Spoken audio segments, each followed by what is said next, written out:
မင်္ဂလာပါရှင်ဒီဗီဒီယိုလေးမှာဆိုရင်တော့ purchase module အတွက်လိုအပ်တဲ့ vendor လေးတွေကိုဘယ်လို create လုပ်လို့ရမလဲဆိုတာပြောပြပေးတော့မှာဖြစ်ပါတယ်ရှင်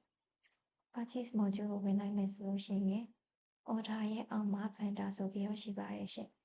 ခုလောလောဆယ်ကတော့ vendor အဖြစ်ဒီ company နှစ်ခုပဲရှိမယ်ပေါ့နော်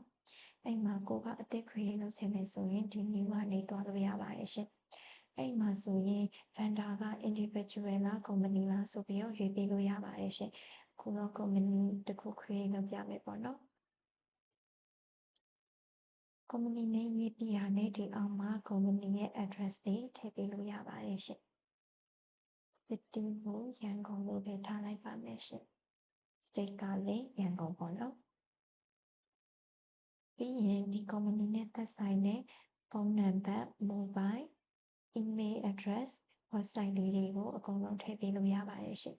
အဲ့ဒါလေးတွေထည့်ပြီးသွားပြီဆိုလို့ရှိရင်တော့ဒီအောက်မှာ contacts and addresses ဆိုပြီးတော့ရှိပါတယ်ရှင်အဲ့မှာဆိုလို့ရှိရင်ဒီ company နဲ့သက်ဆိုင်တဲ့ဝန်ထမ်းဒါမှမဟုတ်လို့ရှိရင် sales person လေးကိုထည့်ပေးလို့ရပါတယ်ရှင်ဒီမှာ add လေးကိုနှိပ်လိုက်မယ်ဆိုလို့ရှိရင်ဒီ contact လေးကိုရွေးလို့ရပါပြီရှင်အဲဒါဆိုရင်ဒီမှာ contact name လေးထည့်ပေးလို့ရပါတယ်ရှင်ပြီးရင်သူ့ရဲ့ job position လေးကိုလည်းထည့်ပေးလို့ရပါတယ်ရှင်ဒီ contact ရဲ့ email ဖုန်းနံပါတ် mobile နံပါတ်လေးတွေလည်းထည့်ပေးလို့ရပါတယ်ရှင်အကုန်လုံးထည့်ပေးပြီးသွားပြီဆိုလို့ရှိရင်တော့ paper course လေးကိုနှိပ်လိုက်လို့ရပါပြီရှင်အဲဒါဆိုရင်တော့ဒီ company နဲ့သက်ဆိုင်တဲ့ဝန်ထမ်းကဒီအောက်မှာပေါ်နေမယ်ပေါ့နော်အကုန်လုံးပြီးသွားပြီဆိုလို့ရှိရင်တော့ဒီမှာ save button လေးနဲ့ save လုပ်လိုက်လို့ရပါပြီရှင်အဲ့ဒါကို create လုပ်ပြီးသွားပြီဆိုလို့ရှိရင် vendor မှာပြန်သွားကြည့်လိုက်မယ်ဆိုလို့ရှိရင်ဒီမှာက test company ကတစ်ခုခုနက test company အောက်ကဝန်ထမ်းက contact တစ်ခုအဖြစ်နဲ့ဝင်နေမှာပေါ့နော်ဒါမှမဟုတ်လို့ရှိရင်အဲ့ဒီဝန်ထမ်းကိုပဲဒီ new ကနေ create လုပ်ချင်တယ်ဆိုရင်လည်းရပါတယ်ရှင်အဲဒါဆိုရင်ဒီမှာ individual ကိုရွေးလိုက်ပြီးတော့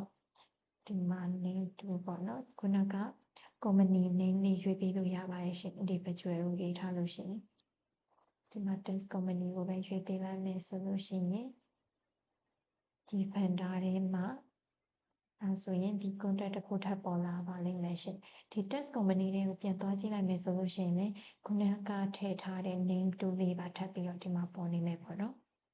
ဒီ vendor လေးတွေကို create လုပ်ပြီးသွားပြီဆိုလို့ရှိရင်တော့ခုနက purchase requisition purchase order တွေတင်တဲ့အခါမှာဒီ vendor လေးတွေရွေးပေးလို့ရမယ်ပေါ့နော်ဟုတ် vendor လေးတွေ create လုပ်တဲ့